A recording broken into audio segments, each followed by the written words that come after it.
Hello, everyone, and welcome to Headwise, the weekly video and audio podcast of the National Headache Foundation. I'm Dr. Lindsay Weitzel. I'm the founder of Migraine Nation, and I have a history of chronic and daily migraine that began at the age of 4. I am here today with one of my personal heroes, and I feel very lucky to be able to interview him today. It's not every day I get to do that. I am here with Bob Wold. He is the founder and executive director, at Clusterbusters. Clusterbusters is a nonprofit organization dedicated to research and a cure while advocating to improve the lives of people with cluster headache. So hello, Bob. How are you? Hello, Lindsay. I'm doing well, and it's good to see you. Thank you so much for being with us today. So we are going to talk to Bob today about all things cluster headache and cluster busters. We are going to learn from him about cluster headache. We're going to learn about the Cluster Busters organization and what it took to develop this organization that has done so much for people with cluster headache. So Bob, can you please start by just telling us a little bit about yourself, your background, and why and how you formed Cluster Busters? Okay, sure. I'll try to wrap up 45 years of cluster headaches in a couple of minutes here. So, Yeah. I developed cluster headaches about 45 years ago. The first 4 years, I was misdiagnosed with all sorts of things and had a lot of different treatments that weren't working. But cluster headaches are complicated in diagnosis sometimes because you'll try a treatment and all of a sudden your cluster headaches go away and you think that treatment worked, whether it was treating what you thought was a sinus infection and it goes away. So the next time that they come back, you try to treat another sinus infection and it doesn't work because you actually don't have a sinus infection. I went through a lot of different treatments, including having root canals and teeth pulled and all sorts of things before I ever heard the word cluster headaches. I went through a full 4 years of being misdiagnosed with 2 cycles of cluster headaches every year before I finally had a name for what I was going through. And I'm only gonna interrupt you for 1 second because I want everyone to know that we're gonna talk about what cluster headache is in just a moment for everyone who doesn't know, because it is one of the most, if not the most painful condition known to man. So go ahead and keep telling your story. Yeah, okay. So I was in my early 20s when I started with clusters, and I was just starting to build my family and my life and had a couple of small kids and was struck with these terrible, devastating headaches, and they would come and go. And the thing about cluster headaches is, they for most people, they come in cycles, which last anywhere from 6 weeks to 3 months long, and then they go away completely until the next cycle starts. And that was happening to me in those early years and trying to figure out what it was that I had.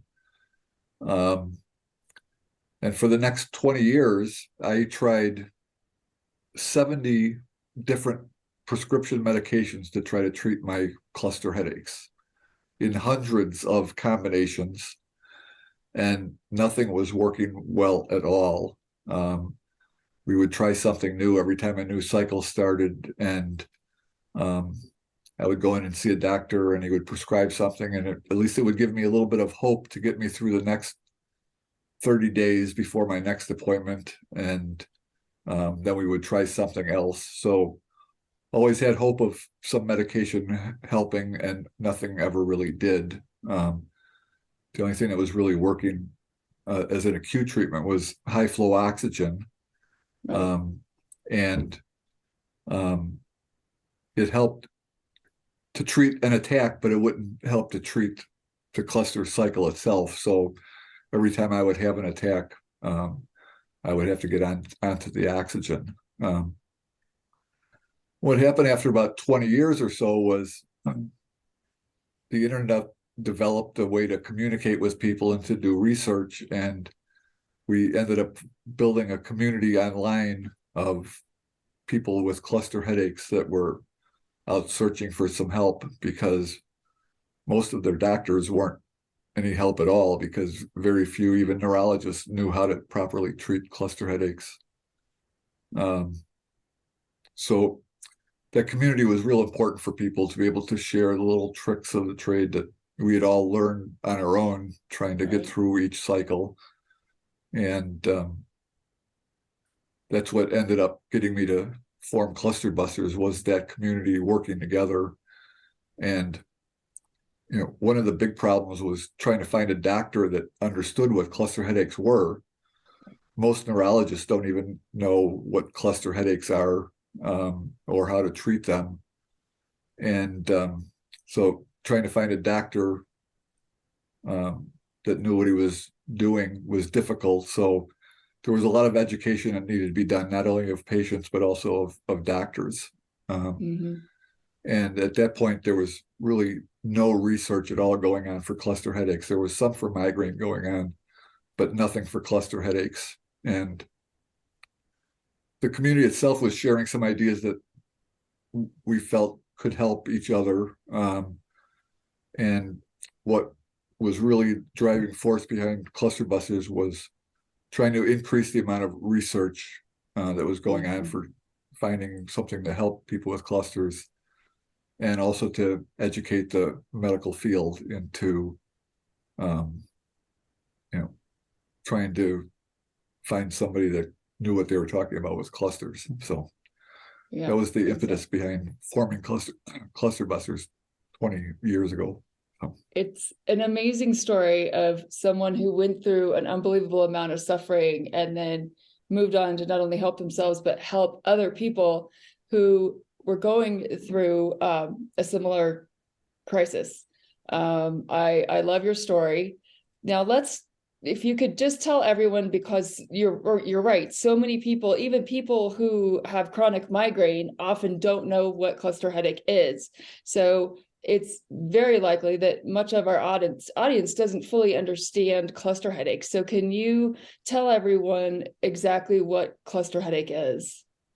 Sure. I'd be happy to. And diagnosing cluster headaches is, the frustrating part is that it can be really simple if the doctor or the person knows which questions to ask. When I was diagnosed with cluster headaches, after being misdiagnosed all those years, I mean, it was within 5 minutes and probably 3 or 4 questions that the doctor asked me before he told me, oh, well, if that's the case, then you have what's called cluster headaches. Wow. So if you ask the right questions, it's really easy to diagnose, which makes it very frustrating, because a lot of people with cluster headaches go years and years without being properly diagnosed. A lot of them are women that are diagnosed as having migraine and are just never asked the questions about whether or not they have cluster headaches. It was always thought to be more of a man's disease and migraine with women. When I started this, the numbers were about 8-to-1 men versus women for cluster headaches. And I think that through at least part of our work, that number has actually come down to between 2 and 3 times the number of men versus women. So a lot more people now are getting properly diagnosed. It's not that there are more women coming down with clusters, it's just that more women are now being diagnosed properly. Cluster headaches are called clusters because that's the way the headache attacks come on, in clusters and groups. And you'll be perfectly fine one day, and the next day your cycle may start. And people have usually between 3 and 8 attacks a day. The attacks can last usually about an hour, but they can last up to 3 hours long. And when you have one at 2 o'clock in the afternoon, you're going to have one at 2 o'clock in the afternoon every day until your cycle ends. So it's believed that the hypothalamus in the brain is tied to what's going on with cluster headaches, and that's your regulating system in your body clock. So when your cycle starts, it normally starts at the same time every year, within days or a couple of weeks every year at the same time. If your cycle is going to start April 13th every year, then within a few days, you know that that cycle is going to start. It's really strange. Mm-hmm. And that has good points and bad points. It's good to know when it may be starting, but then you're looking forward to it. And you know what's around the clock, and when it's going to be starting. So you start going into panic mode when things start getting a little bit closer. It's a very sharp pain. It's described usually by people with them as similar to a hot poker being pushed through your temple area, through your brain, and then back to the backside of your eye, and puts a lot of pressure on your eye. And it's a very sharp pain. It comes on very quickly. Within a couple of minutes, you'll get a little twinge, and within a couple of minutes, you're in a full-blown number 10 attack, which drops you to your knees, and people will bang their head on the floor, bang their head on walls, trying to either distract themselves or even try to hit their head so hard that they can knock themselves out during the pain. But the pain just kind of pushes you right through that level where a body would normally go into shock from that kind of pain to protect yourself. And it's one of the things that goes through most of our minds while we're having this attack is it's amazing how much pain is actually produced. It's like, I've never felt anything like this, and I don't understand how a body can produce this kind of pain. And then it goes away as quickly as it came on again. It doesn't slowly go away. It goes away within a few minutes usually, and then it's completely gone until the next one starts. And you normally know when that's going to be. So you know whether or not you've got an hour or 2 or 6 hours before the next one. Right. But it's a very sharp, devastating pain that comes on very quickly, lasts for about an hour, hour and a half, and then goes away quickly. And does it come with other symptoms, like autonomic symptoms? Yeah, there are some symptoms. Your eye will droop and tear a little bit, and your nose on that side of the face will run. It is a one-sided pain, similar to migraine in that way, that it's on one side of the head. A little flushing of the face, but there are some autonomic features also. And I always like to say at this point that there is such a thing as migraine with autonomic symptoms that is not cluster. Some people will experience migraine with tearing and stuff. I know for whatever reason, I almost always have right-sided migraine. And then if I randomly get a left-sided one, my eye tears and turns red, but it doesn't mean it's cluster. So I always like to tell people that. Was there anything else you wanted to say to people about what a cluster headache is? Well, it's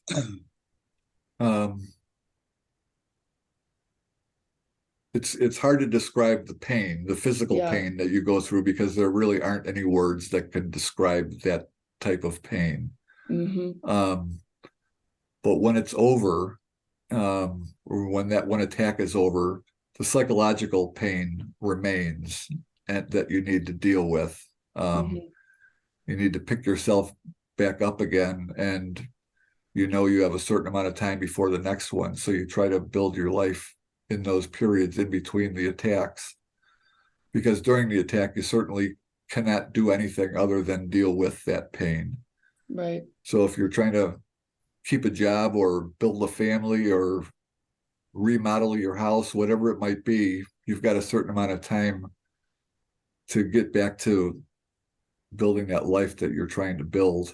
Right. The majority of people with clusters develop them in their early to mid 20s, although a lot of people do start even younger than that. I've talked to people that their kids 5 or 6 years old are diagnosed with clusters, 10, 12 years old.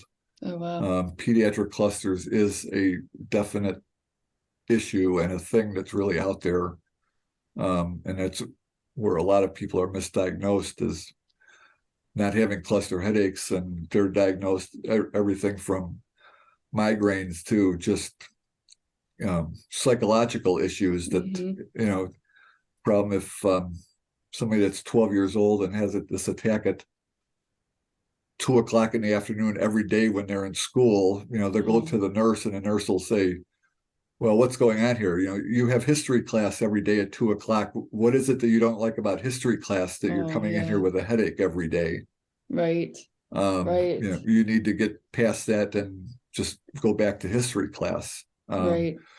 So the fact that they're timed that way, I mean, there are, once again, good things and bad things about that. Right. That can change people's lives. So. And to put it in context, studies have shown, it's been published that cluster headache is more painful than child labor without epidurals. It's more painful than gunshot wounds. I'm trying to think what else they have compared it to in the published literature, but it is known to be the most painful disorder noted to mankind. Yeah, there was a very large study done, and the people were asked this question to compare the pain to other pains that they themselves have lived with. So they aren't trying to compare their pain to anybody else's pain. They're comparing it to the pains that they have felt.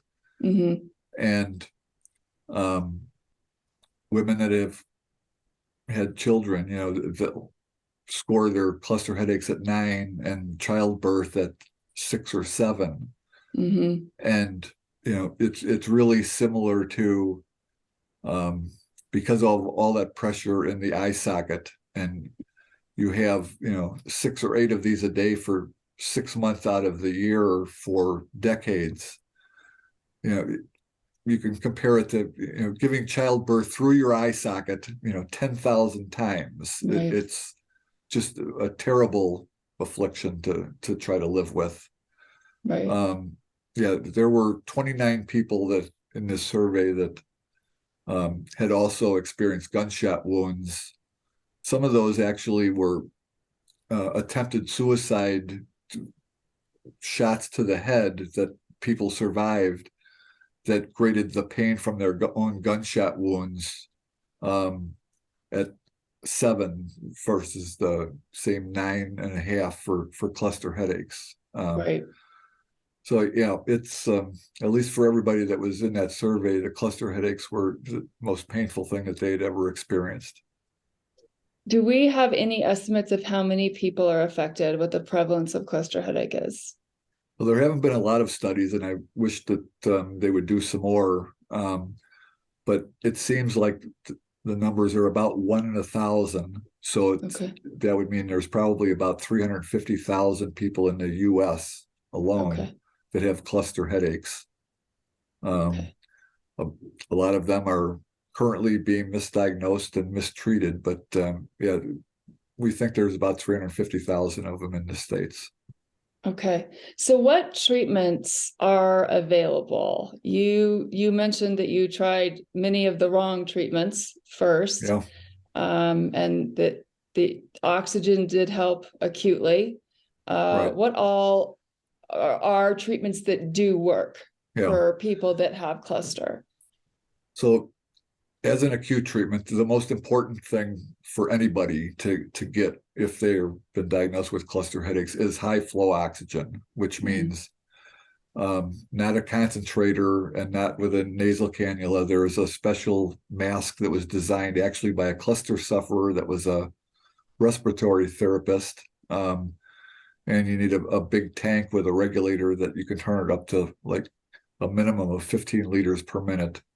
Okay. And a lot of people, I mean, if you can get onto the oxygen quick enough, you can end that usual hour-long attack in 5 or 10 minutes if you can get onto the oxygen quick enough. Okay. One of the triggers for clusters is REM sleep. So as soon as you go through, you hit REM sleep, you're awakened with this cluster headache attack, and you're already pretty deep into the attack. So people will keep an oxygen tank next to their bed so they can get on it as quick as possible. But still, it's already pretty much full blown. So it's going to help, but it's not going to end that attack that quickly. But oxygen is the best acute treatment for sure. Now, this mask I'm sorry to interrupt, this mask Yeah. you mentioned, can they see this mask on the Clusterbusters website? Is that a good place to go? Yeah, we have links there. I mean, we don't sell them ourselves, but there are suppliers that we do give links to find this mask. It is very important that the proper setup is found. So Okay, and that's the mask is important. clusterbusters.org, right? Correct. Right. Okay, Right. go ahead. So that's about the best acute treatment. For the, clusters have been known and have been in medical literature for over 350 years, and there had never been a preventive treatment approved from the FDA in all of those years until a few years ago. Eli Lilly did a study that we helped work on with them and got Emgality approved. It's one of their new CGRPs, and it's an injection, and it's a preventive that for some people, I mean, they are super responders, that it works really well and will block a lot of the attacks. And you need to keep on taking the injections once a month until your cycle is over. Okay. But it is really helpful for a group of patients. And that's what we're always looking for, something that helps. Even one person with clusters is good that it's out there and discovered. Right. So so that was the first one that was really approved. Luckily, the study was done for clusters because it turned out that the dose that was needed for clusters is actually 3 times the dose that's needed for migraine. Oh, wow. Okay. And they never would have found it out had they not studied clusters specifically. And what has always happened is the cluster community always gets hand-me-downs from the migraine community every time there's something that's developed or something that works for migraine. Headache specialists and neurologists would prescribe, that list of drugs for people with clusters. And the migraine treatment for CGRPs was actually developed before clusters, and we knew this was going to happen. What happened was doctors started prescribing the migraine dose for people with clusters, and it wasn't working. So the doctors and the patients would kind of abandon that as a treatment, thinking that it didn't work for them. Luckily, it was studied that we needed 3 times the amount of CGRPs that migraine needed. So if people get that prescribed for themselves, they need to make sure that they're getting the cluster dose and not the migraine dose. Okay. Other than that, like I said, I tried 70 different medications and none of them worked well at all. Sometimes steroids work, but you can't stay on them for very long at the doses that are needed for cluster headaches. The one thing that we've been researching that a lot of people have been using themselves through citizen science and our own research are psychedelics, where they're using either psilocybin or LSD to treat their clusters, and are having a lot of luck. And there's a lot of research going on right now. There's probably more research for clusters with psychedelics than anything else going on right now. Yes. And so I'm in Colorado, where a lot of this goes on and people are interested in this research. So I hear about it all the time, and I hear about how it works for people with cluster. It's also being used for different psychiatric purposes, but a lot of people might find it shocking. So in case we have people listening, how do you respond when people find it shocking that people with cluster or pain conditions or psychiatric conditions are using psilocybin or psychedelics? Yeah, well, it was kind of shocking to the whole community when we kind of discovered this 20 years ago. And it just happened that somebody came to our community and asked a question about whether or not we had heard anything about psychedelics possibly helping with cluster headaches. Mm-hmm. And for some people, they've known about it for 10 years and are still on the fence whether or not they're willing to try them or not because of their legal status for the main thing. Right. But before they were made illegal, there was a lot of research going on with psychedelics for all sorts of things. Mm-hmm. Not only pain, but mental health conditions and post-traumatic stress. And the guy that founded AA actually did so based on his treatments of himself with LSD to treat his alcoholism. Mm-hmm.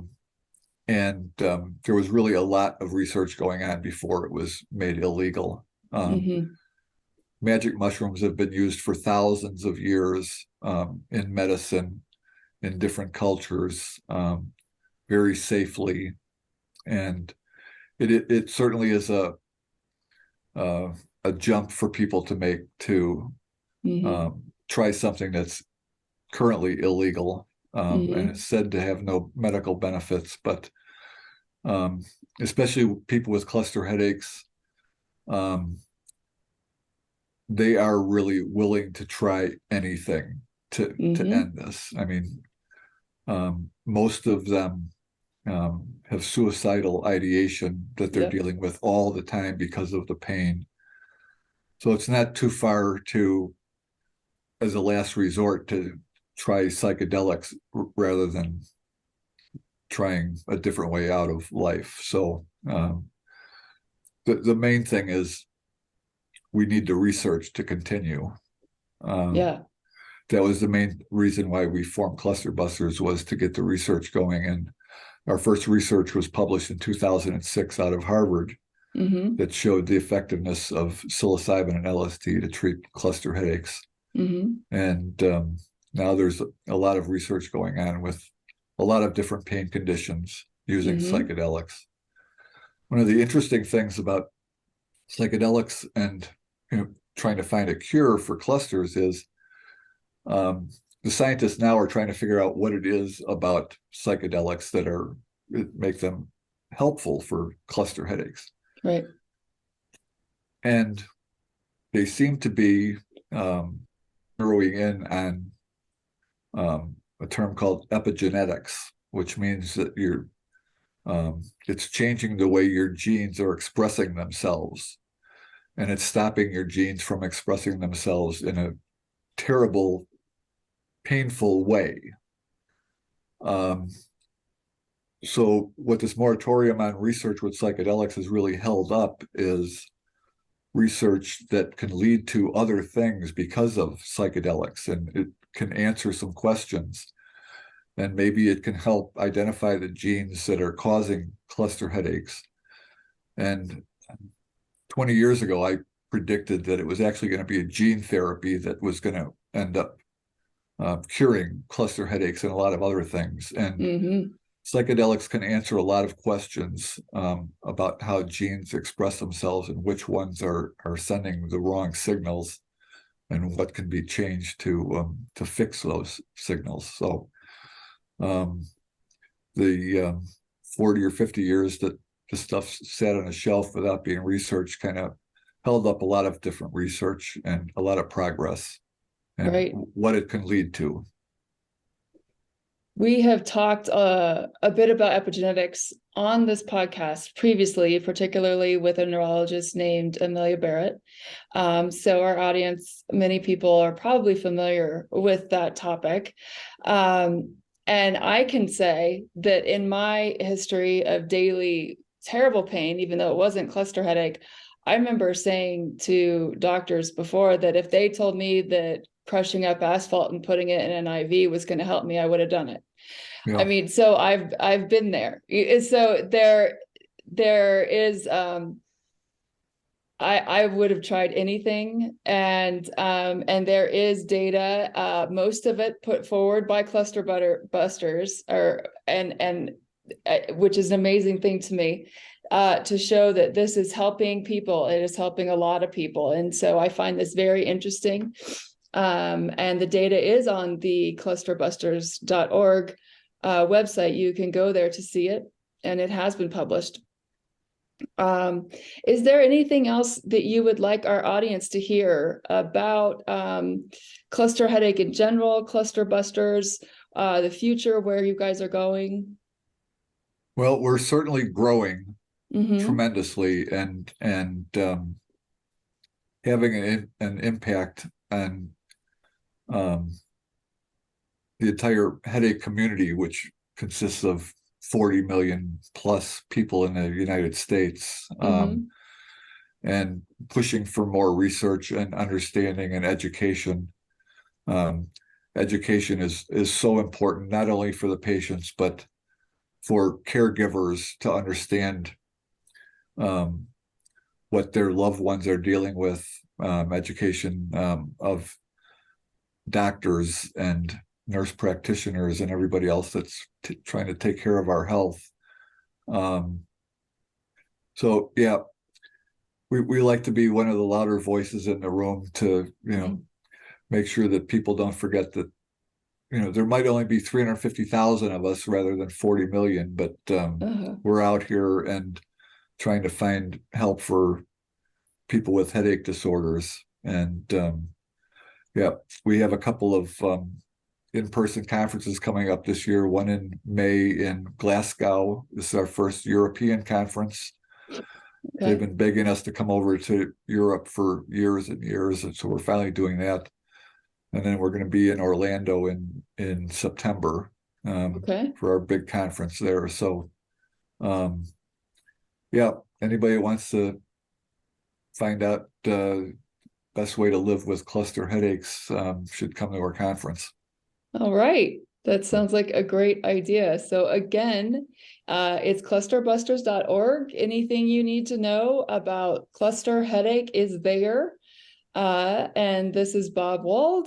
He is the founder and executive director and just an amazing human being.